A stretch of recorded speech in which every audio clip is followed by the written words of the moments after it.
히브리서 9장 11절부터 12절까지입니다. 그리스도께서 장래 좋은 일에 대제사장으로 오사 손으로 짓지 아니한 곧 이 창조에 속하지 아니한 더 크고 온전한 장막으로 말미암아 염소와 송아지 피로 아니하고 오직 자기 피로 영원한 속죄를 이루사 단번에 성소에 들어가셨느니라. 아멘. 70억이라는 인구가 있는데 이름이 없는 사람은 없습니다. 근데 그 이름을 가진 사람이 어떤 직능을 갖게 되면은 엄청난 영향력을 발휘할 수가 있어요. 예를 들어 갖고 그 이름 가진 사람이 대통령 직능을 갖게 되면은 나라를 통치하는 권한을 갖게 됩니다. 국방부 장관의 직능을 주게 되면은 군을 움직일 수가 있는 권력이 생겨요.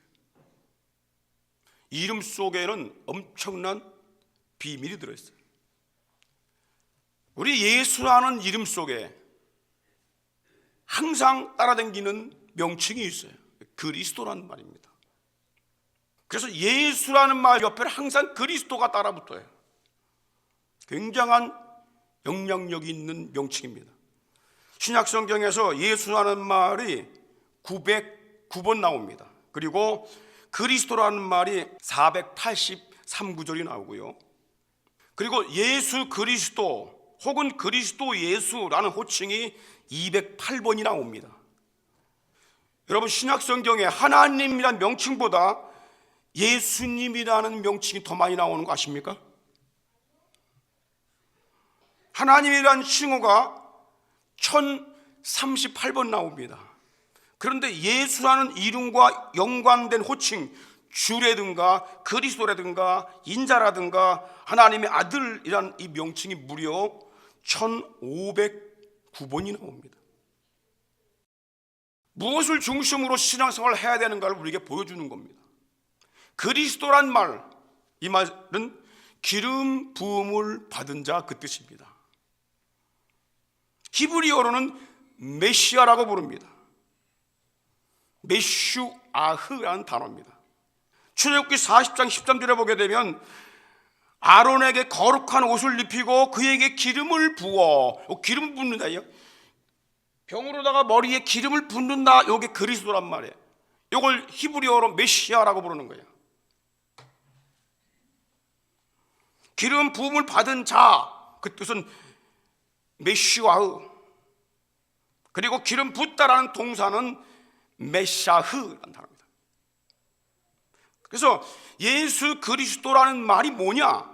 예수님은 기름 부음을 받은 자 그 뜻입니다.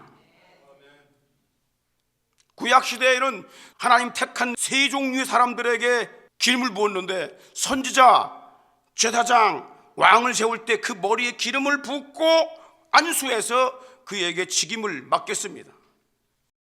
예수님을 그리스도라고 부른 것은 그 예수 이름에 기름 부음 받은 선지자, 기름 부음 받은 왕, 기름 부음 받은 제사장, 이 세 가지 직능을 한꺼번에 갖고 계시다는 말이에요. 이 제사장의 업무가 여러 가지가 있습니다. 그런데 그 중에 가장 중요한 첫 번째가 되는 업무가 뭐냐면 죄인들을 대신하여 하나님께 속죄 제사를 드리는 업무입니다. 오늘 저는 기름 부음 받은 세 종류의 사람들 중에서 제사장의 직능에 대하여 말씀을 드리려고 합니다.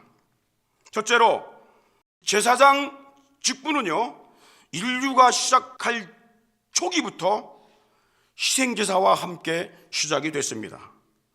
여러분, 인류의 조상이 누구죠? 아담과 하와입니다. 그가 범죄했을 때 그들은 이미 엎질러진 물인 걸 알고 하나님을 등지고 떠나버렸어요.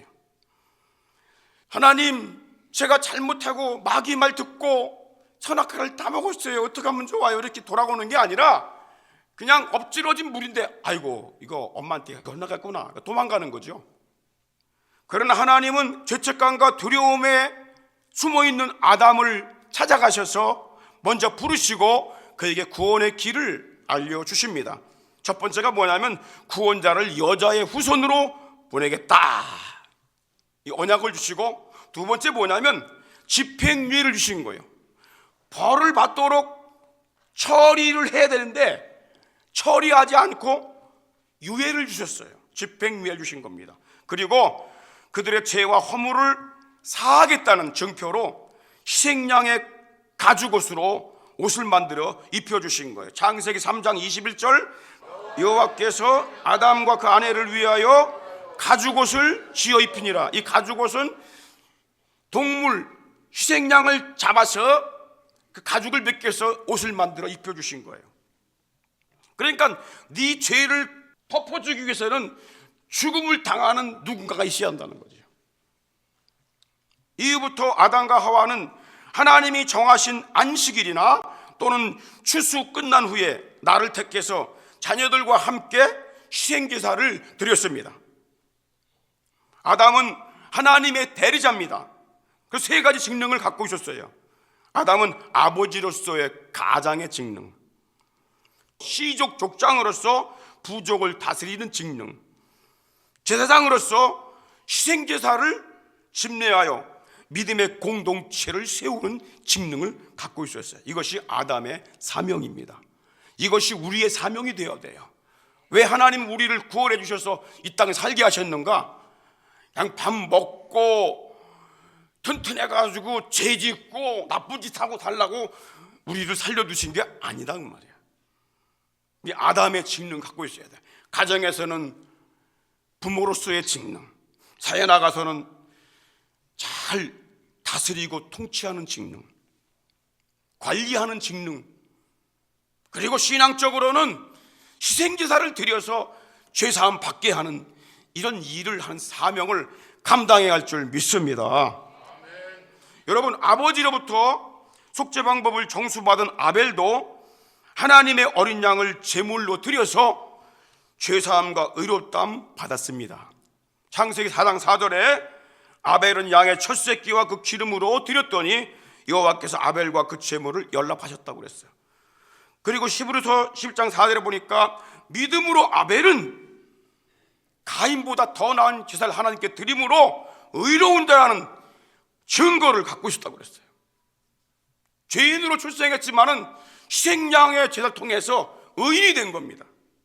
그러나 그 형은 자기 뜻대로 희생의 피가 없는 제사를 드렸어요. 곡물 제사를 드려갖고 하나님께 의롭다함을 받지 못했습니다. 창세기 3장 5절 보십시오. 세월이 지나 가인은 땅의 소산으로 제물 삼아 여호와께 드렸고, 그런데 하나님이 그거 받으셨을까요? 5절에 가인과 그 제물은 연락하지 아니하신대나 안 받았다는 거예요. 물론 가인도 제사를 드렸어요. 예배를 드렸어요.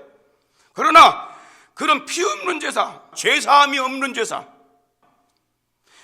요즘 말로 하게 되면 예수 그리스도의 속죄가 없는 제사를 드린 것입니다. 수많은 사람들이 예배를 드려도 복음이 빠진 예배를 드리게 되면 예배가 아니라는 거예요. 하나님이 안 받으신다는 거예요. 스스로 하나님이 받으시겠지, 그건 자기 생각이야. 예배는 하나님의 규례와 제도에 순종하는 것입니다. 어떤 부분은 내가 불순종하고 어떤 부분은 순종하고, 그런 건 하나님이 받지 않으셔야 흠 있는 예배거든요. 부정한 예배거든요. 인간의 생각이 가미된 예배거든요. 온전히 예수 그리스도 희생양의 피로 드리는 예배가 되어야 할 줄 믿습니다. 예배에 실패한 그는 분노와 미움과 살인으로 가득 차 있었습니다. 그리고 끝내 그는 자기 동생 의인 아벨을 쳐 죽입니다. 창세기 4장 8절에 보십시오. 그들이 들에 있을 때에 가인이 그 아우 아벨을 쳐 죽였어요. 대화하다가 그냥 쳐 죽인 거야.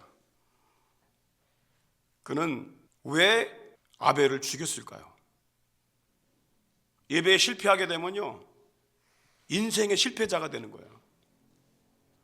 예배 성공자가 되면 인생의 성공자가 되고, 하나님의 말씀과 거리가 먼 예배 생활이 중단된 것은 실패자의 삶이야. 그래서 여러분들 어떤 일이 있어도 예배는 중단한 일이 없어야 할 줄 믿습니다. 예배에 실패하게 되면 누구에게 붙잡히냐? 하나님을 대적하는 마귀에게 붙잡히게 되는 거야. 사탄에게 붙잡혀서 사탄이 좋아하는 일만 골라서 하게 됐다는 말이에요.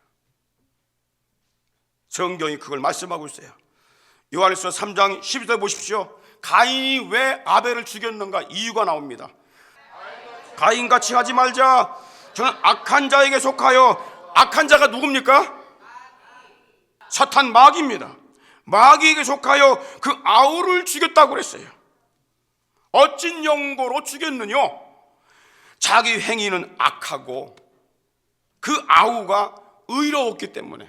그러니까 의로운 아우를 보게 되면 자기 부끄러운 게 드러나고 더러운 게 드러나고 유치한 게 드러나고 악한 자에게 빠진 게 드러난단 말이야.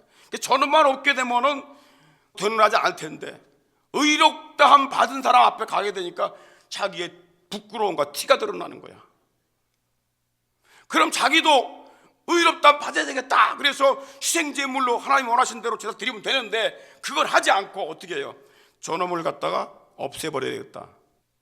그래서 내 악을 감추는 거예요. 비밀을 알고 있는 사람들은 많이 죽잖아. 저놈을 죽이면은 내 죄가 감춰진단 말이야. 그러니까 다 하나씩 제거하는 거야. 권력 가지고 구는 일하면 되겠어? 남의 생명 뺏으면 되겠냐고. 억울하지 않아? 의인 아벨의 죽음은 참으로 안타깝고 억울한 죽음입니다. 그런데 하나님은 억울하게 죽임당한 아벨을 대변해 주셨어요. 왜? 의롭다함 받았기 때문에, 하나님 편에 있기 때문에 하나님께서 대변해 주신 거야. 창세기 4장 10절에 보십시오. 가라사대 내가 무엇을 하였느냐? 내 아우의 핏소리가 땅에서부터 내게 호소하느니라. 이 아우의 핏소리가 뭡니까? 여러분, 생명이 어디 있다고 그랬죠? 피에 있다고 그랬어요. 피를 흘리게 만드는 건 죽은 거단 말이에요. 피를 상처를 내갖고 흘리게 만들든지 피를 심장을 먹게 만들어갖고 안 흐르게 만들든지 그러면 이게 죽는 거야. 생명이 떠나는 거란 말이에요. 그러니까 이 생명이 호소하고 있는 거예요. 하나님께 호소하고 있는 거야. 사람은 속일 수 있어도 하나님은 속일 수가 없습니다.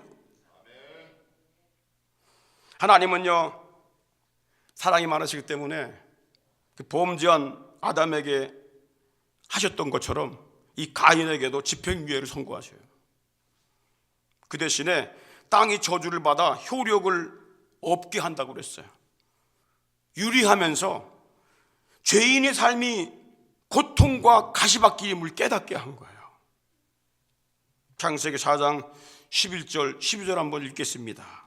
땅이 그 입을 벌려 내 손에서부터 내 아우의 피를 받았은즉 내가 땅에서 저주를 받으리니 내가 밭을 갈아도 땅이 다시는 효력을 내게 주지 아니할 것이요 너는 땅에서 피하여 유리하는 자가 되리라. 그러니까 죄 짓고 사는 것이 얼마나 고통인지 알아라. 얼마나 외로운 길인지 알고 얼마나 고달픈 길인지 알아라. 아무리 땅에다가 뭘 심고 노력을 해도 황무지가 돼갖고 곡식이 자라지도 않아. 열매가 없어. 그러면 여러분, 억울하게 죽은 의인 아벨은 그것으로 끝난 것일까요? 아벨의 육체는 땅에서 끝났지만 그 영혼은 예수님과 함께 천국에 있다고 성경이 말씀하고 있습니다. 히브리서 12장 24절에 보십시오. 새 언약의 중보이신 예수와 및 아벨의 피보다 더 낫게 말하는 뿌린 피니라.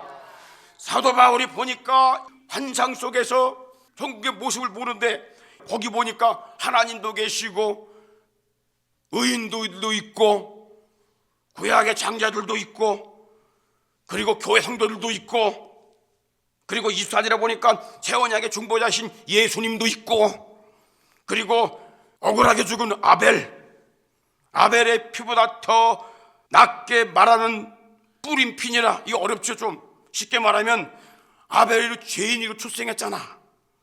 그래서 그가 용서받기 위해서 어린 양을 잡아 피제사 드렸단 말이야. 피 뿌림 받은 거란 말이야. 그가.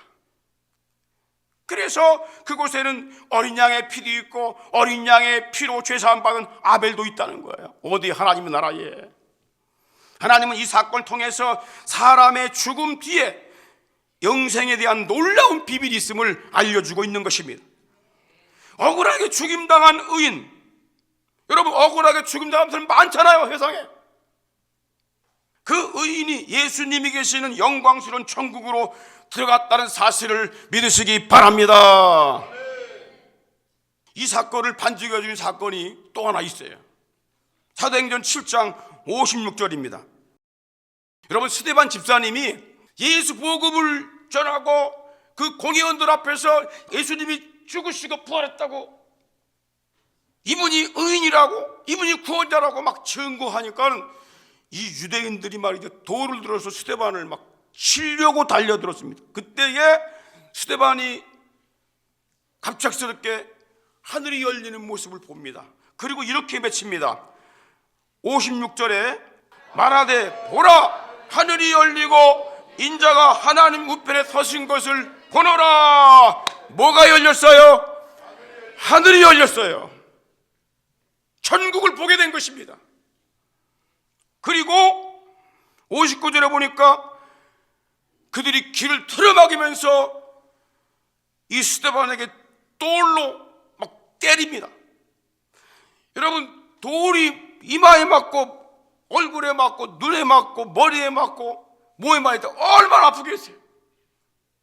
그런데 이 스데반이 부르짖어 뭐라고 말합니까? 주 예수여, 내 영혼을 받으시옵소서. 누구한테 부탁했어요? 예수님께 부탁했어요. 왜 하나님 이름 부르지 않고 예수님 이름 불렀습니까? 예수님이 우리 중보자가 되십니다. 오늘 수많은 교회들이 예수님을 별로 안 불러요. 하나님 중심, 하나님만 불러요. 유대인들도 하나님 불러요. 천주교인들도 하나님 불러요. 이단들도 하나님 불러요. 우린 누굴 불러야 돼요? 예수님 불러야 되는 거야. 아벨이 누구 피로 구원받았어요? 예수의 피로 구원받은 거야. 할렐루야. 예수님은 처음과 끝입니다. 예수를 굳게 붙잡는 신앙이 되어야 됩니다. 요즘에 얼마나 종교 다원주의가 극성한지 몰라요. 그리스도 중심의 신앙을 하나님 중심으로 바꿔야 한다는 거야. 왜? 지들이 다원주의 가기 좋으니까. 우리는 오직 예수입니다. 예수여, 내 영혼을 받으시옵소서. 이 신앙을 갖기를 주의 이름으로 축원합니다.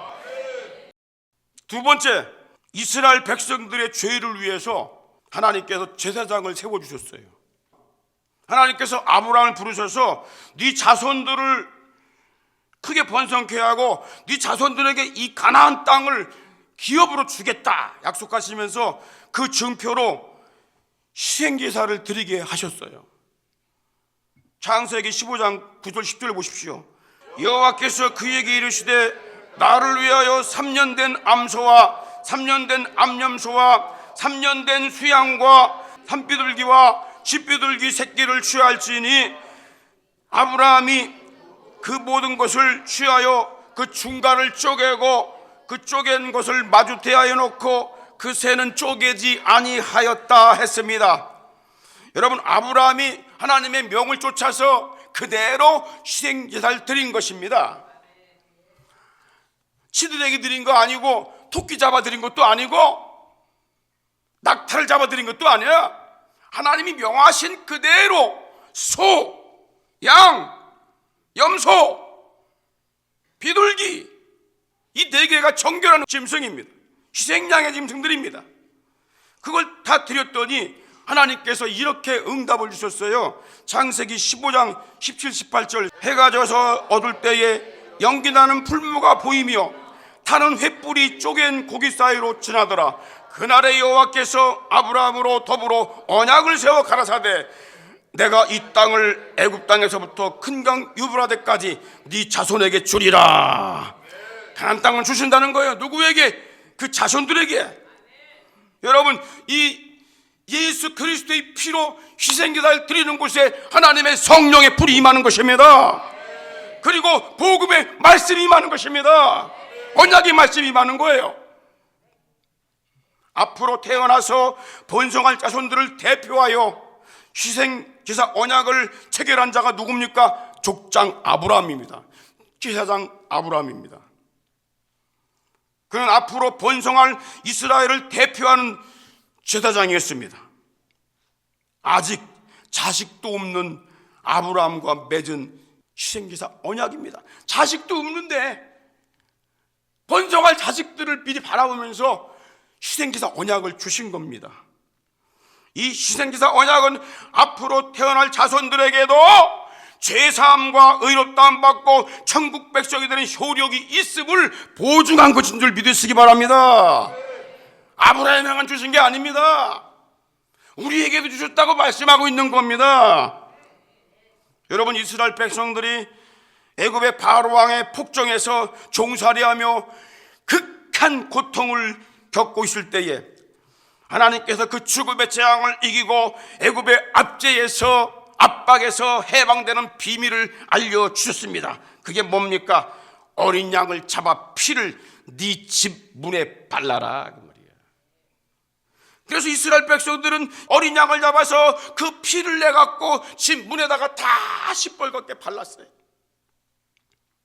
그래서 모든 가정인 장자 죽음을 면하고 바로 왕의 폭정에서 구원된 줄 믿으시기 바랍니다. 하나님은 이걸 뭐라고 그랬냐면 여호와의 유월절 제사라고 그랬어요. 출애굽기 12장 27절 보십시오. 너희는 이르기를 이는 여호와의 유월절 제사라. 여호와께서 애굽 사람을 치실 때에 애굽에 있는 이스라엘 자손의 집을 넘으사 그는 죽음 안 당했다, 그 말이야. 우리 집을 구원하셨으니 할렐루야. 이 말을 듣고 백성들이 울었어요. 머리 숙였어. 주님을 경배했다고 그랬어요. 유월절 희생제사로 애굽에서 해방된 이스라엘 백성들은 하나님께서 약속하신 그 약속의 땅 가나안 땅을 향하여 믿음으로 대탈출을 하여 출발을 했습니다. 이것은 예수의 피로 구원받은 성도들이 천국을 향해 순리의 길을 가는 것을 보여주고 있는 것입니다. 하나님은 이것이 너무 중요하기 때문에 이스라엘 백성들이 광야길을 가는 동안, 가나안 땅에 들어가지도 않았는데 광야길 가는 동안 그 백성들에게 희생제사 언약을 주신 겁니다. 하나님은 희생제사를 드릴 수 있도록 성막을 만들라고 하셨고 제사법을 주셨어요. 그리고 제사장을 세워주셨습니다. 하나님은 모세의 형 아론과 그 아들들에게 기름을 부어, 기름 붓는다는 게 메시아라는 뜻이에요. 기름을 부어 제사장으로 세우게 하셨습니다. 출애굽기 28장 1절 너는 이스라엘 자손 중 내 형 아론과 그 아들들 곧 나답과 아비후와 엘리야살과 이다말을 그와 함께 내게로 나오게 하여 나를 섬기는 제사장 직분을 행하게 하라고 그랬어요. 그래서 28장 41절에 보니까 너는 그것들로 내 형 아론과 그와 함께한 그 아들들에게 입히고 그에게 기름을 부어 위임하고 거룩하게 하여 그로 제사장 직분을 행하게 할지라 그랬어요. 왜? 그 제사장 입는 옷을 입히고 기름을 붓고 제사장 직분을 행하게 하라는 거예요. 그래서 기름 부음을 받은 제사장들은 하나님과 이스라엘 백성들 사이를 중보하는 제사장으로서 백성들의 죄를 대신하여 하나님께 희생제사 드리는 직무를 수행했던 것입니다. 그리고 제사장 중에서 뽑은 대제사장은 1년에 한 번 대속죄일에 이스라엘 백성들의 죄를 대신하여 희생양의 피를 가지고 지성소에 들어가서 법궤 위에 뿌려서 이스라엘 백성들의 죄를 사함받게 했던 것입니다. 이 제사장 직분은요 대단히 영광스러운 직분입니다. 청색, 자색, 홍색 실로 수놓은 이와 같은 긴 옷, 그리고 그 가슴에는 12지파를 상징하는 12보석들을 다 붙입니다. 중배를 붙여. 그리고 이 밑에는 형리 형상의 금방울을 달아갖고 딸랑딸랑하게 만들고 이 아름다운 옷을 입힙니다. 그리고 백성들을 대신하여 하나님 앞에서 제사직을 행할 때 얼마나 영광스러운 직분이 되겠습니까? 얼마나 자랑스럽겠어요. 그러나 이 제사장직을 행하는 것은 영광만 있는 것이 아닙니다. 다음 세 가지 이유 때문에 참으로 두렵고 아주 중요한 직책이었습니다. 첫째는 제사장도 연약한 죄인이기 때문에 죄를 질 수가 있어. 그래서 자기 죄를 위한 희생제사를 드려야 합니다. 레위기 4장 3절 보십시오. 만일 기름 부음 받은 제사장이 범죄하여 백성으로 죄를 입게 하였으면 그 범죄한 죄를 인하여 흠없는 수송아지도 속죄물로 삼아 여호와께 드릴지니라.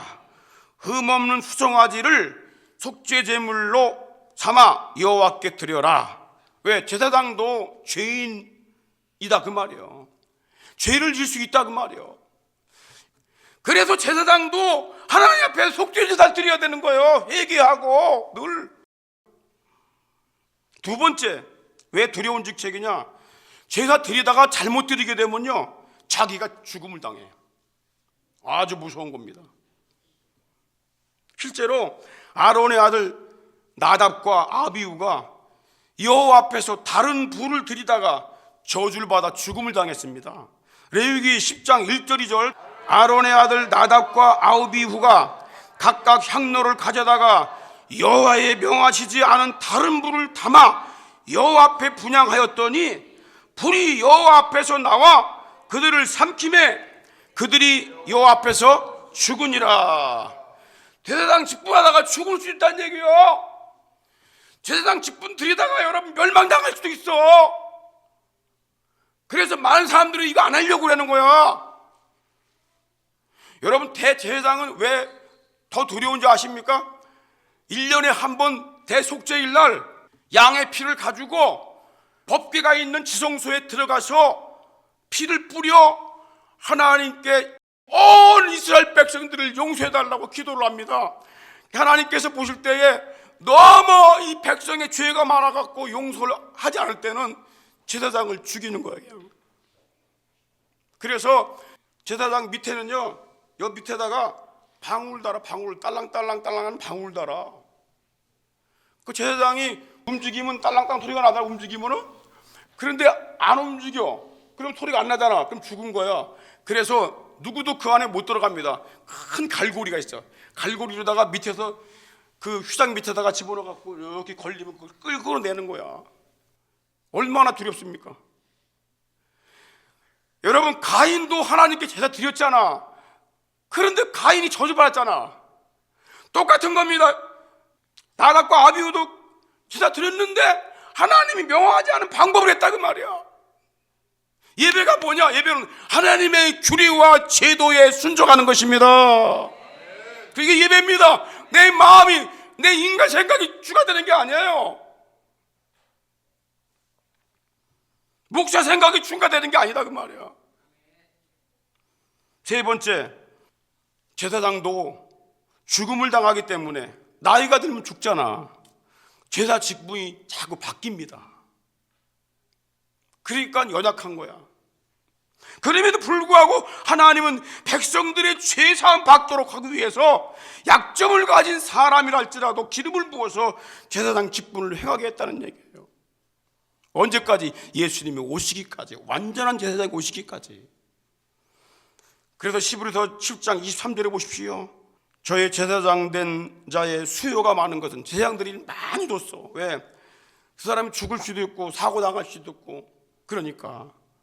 그래서 항상 제사장직을 하지 못하니까 수요가 많았던 거예요. 그리고 28절에 보니까 율법은 약점을 가진 사람들을 제사장으로 세웠다 그랬어요.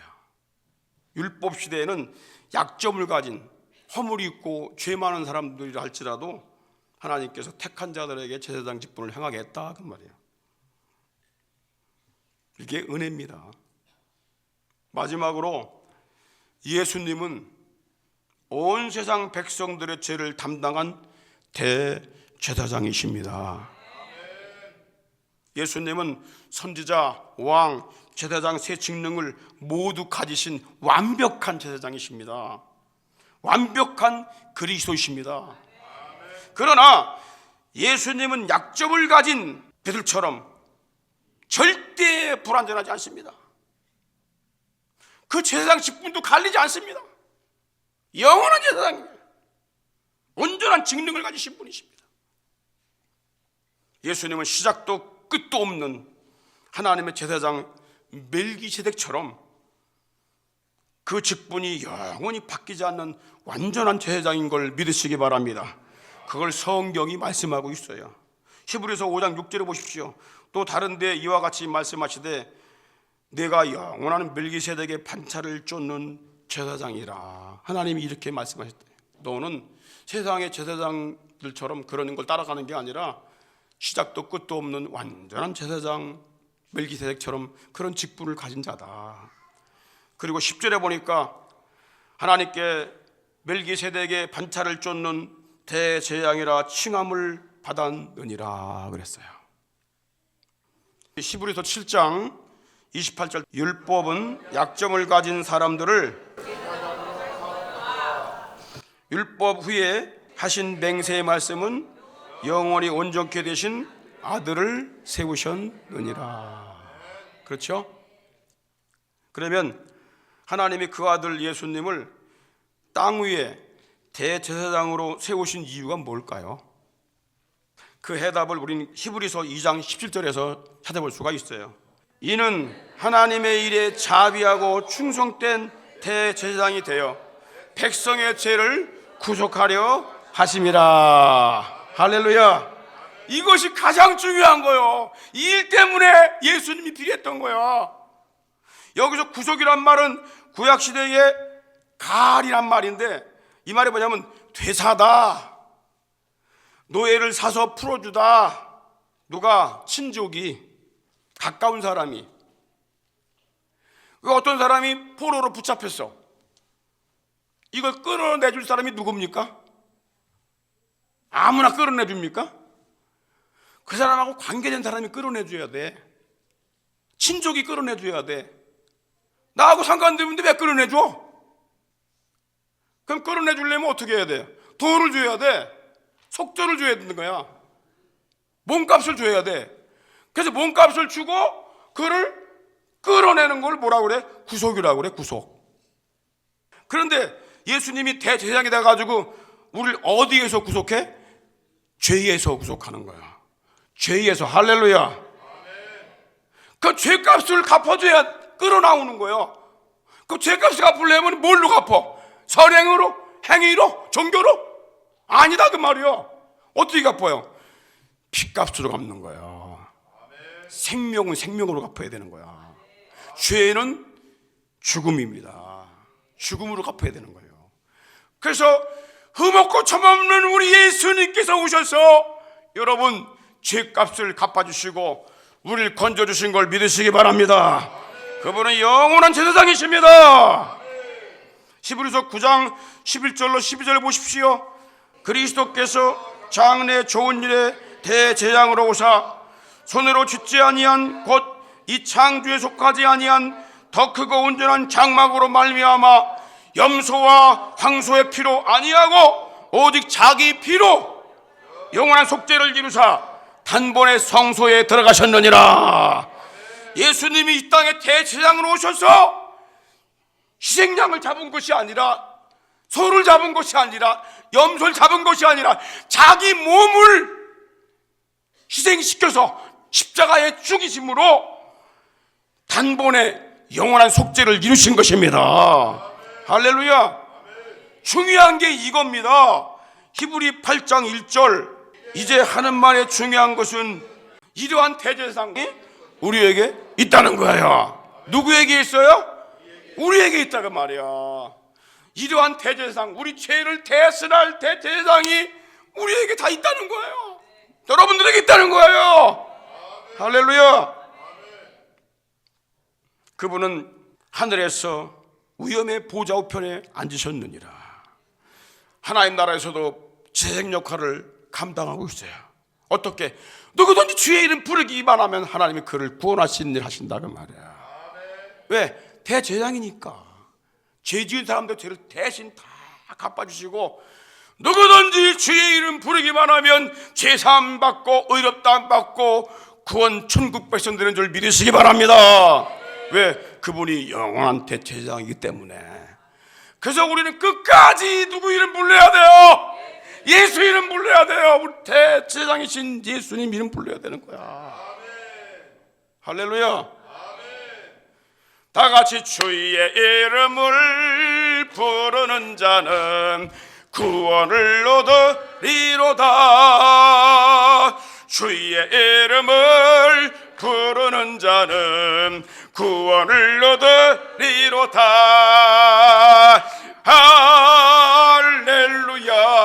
할렐루야. 할렐루야. 구원을 얻으리로다. 할렐루야. 할렐루야. 구원을 얻으리로다. 아멘. 하나님은 이 세상을 살아가는 우리들에게 대제사장이신 예수 그리스도를 보내주셨습니다. 그리고 생명의 말씀, 복음의 말씀을 후대에게 주셨습니다. 할렐루야. 그리고 제사함의 피가 흐르는 교회를 주셨습니다. 그리고 천국 기업을 받을 수 있는 거룩한 하나님의 자녀가 되게 하셨습니다. 이제 우리는 무엇을 하며 살아야 됩니까? 첫째, 영원한 대제사장이신 예수 중심의 신앙관을 가져야 합니다. 따라합시다. 예수 중심의 신앙관을 갖자. 자, 우리 히브리서 3장 1절 함께 하늘의 부르심을 입은 거룩한 형제들아, 우리의 믿는 도리의 사도이시며 대제사장이신 예수를 깊이 생각하라. 누굴 생각해야 돼요? 예수 생각해야 돼요. 죄질 생각 거기서 빠져나와야 됩니다. 예수 생각해야 돼요. 대제사장이신 예수를 깊이 생각해야 되고 또 깊이. 요즘에 어디 모임 가거나 어디 행사 가거나 어디 예배 참석해 보게 되면 예수가 딱 두 번 나와. 언제 나온지 아십니까? 대패 기도할 때 예수 이름으로 기도합니다. 그리고 축도할 때 예수 그리스도의 은혜와 요거 두 번밖에 안 나오고 나머지는 예수가 없어. 그런 예배를 지금 드리고 있단 말이에요. 예수 중심의 예배가 되어야 되는 거예요. 할렐루야. 우리가 예수로 말미암아 항상 참매 제사를 하나님께 드리자. 예수로 말미암아. 예수 빠진 건 예배가 아니에요. 가인의 예배야. 그게 왜 나답과 아비후의 예배입니다. 타락한 예배입니다. 요즘에 WEA인가 복음주의 협의회에서 대회한다고 난리치죠. 혼합주의. WCC와 혼합해갖고 다 서로 주거니 맞거니 하는 혼합주의다 그 말이에요. 거긴 예수만을 강조하지 않습니다. 하나님은 되게 강조해요. 속지 마십시오. 예수를 강조하지 않는 그 말씀은 복음이 아닙니다. 히브리서 4장 14절 우리에게 큰 제사장이 있으니 성천하신 자 곧 하나님의 아들 누구라고요? 예수란 말이에요. 예수. 자나 깨나 예수. 할렐루야. 믿는 도리를 굳게 잡으라고 그랬어. 흔들리지 마세요. 두 번째, 우리는 무슨 일을 하고 살아야 되냐? 신령한 예배를 드리는 거룩한 제사장이 되어야 합니다. 예배를 드리는 제사장이 되어야 돼요. 베드로전서 2장 5절 너희도 산돌같이 신령한 집으로 세워지고 예수 그리스도로 말미암아 하나님이 기뻐해 받으실 신령한 제사를 드릴 거룩한 제사장이 되라 그 말이야. 구약시대까지 그렇게 두려운 제사장이 아니야. 주님이 이미 다 감당을 해서 대제사장이 돼갖고 우리는 예수 이름으로 하나님께 찬양하며 기뻐하며 감사하며 영광 돌리는 이런 제사장 역할을 감당해야 되는 겁니다. 마지막으로 세 번째, 이방 죄인들을 주님께로 인도하는 복음의 제사장이 되어야 합니다.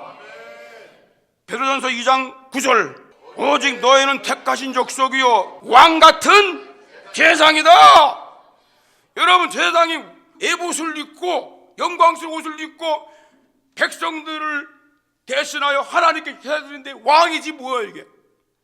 그런데 구약시대 때는 자기도 허물이 있고 백성들이 허물을 중하게 되면 자기가 죽어요. 근데 우리 신약시대는 예수님이 대제사장이 되셔가지고 자기 몸으로 희생제물 삼으셔서 우리 죄를 다 속해 주셨단 말이야. 누구나 그를 믿고 그 이름 부른 자는 다 구원받고 이제는 너도 가라. 내가 너를 제사장으로 임명하노라. 무슨 제사장? 다른 사람의 죄를 대신할 제사장이 아니라 죄인들을 예수 앞으로 인도하는 제사장이에요. 할렐루야. 그래서 우리는 기이한 빛에 들어가게 하신 그분의 아름다운 덕을 선전해야 되는 거야. 선전. 요만한 그만한 선전하는데 몇 억씩 들어. 쭉 그래도 하나 선전하는데도 몇 억씩 들어가지고 해. 그 초콜릿 먹는다고 영생 얻습니까? 금신 먹는다고 영생 얻어요? 그런데 TV에서 얼마나 돈을 수억씩 수십억 들어갔고 매일 선전하는 거 봐요. 우린 여러분 빈입에 무슨 선전을 하고 있습니까? 이 영생의 주님을 선전하고 있어요? 천국을 선전하고 있습니까? 로마서 15장 16절 이 은혜는 곧 나로 이방인을 위하여 그리스도 예수의 일꾼이 되어 하나님의 복음의 제사장 직무를 행하게 하사. 하나님의 복음의 제사장이란 말을 우리가 이제 그럼 무슨 일을 해야 돼? 이방인들을 제물로 하나님께 바쳐야 되는 거야. 너 과거에 있던 죄 다 죽어야 돼. 예수 앞에 나와야 다 죽을 수가 있어. 새 사람 될 수가 있어. 그래서 그들도 성령 안에서 거룩하게 되어 받으시는 그런 사람을 만드는 일을 해야 됩니다. 할렐루야. 여러분, 다음 주 9일날 추수감사주일이에요. 가족, 친구를 초청해서 주님 앞으로 인도하는 복음의 제사장 되시기를 축원합니다. 진정으로 우리가 예수의 피로 죄사함 받고 주를 사랑하는 자라면 영혼들을 주 앞으로 인도하는 제사장직을 감당해야 할 줄 믿습니다.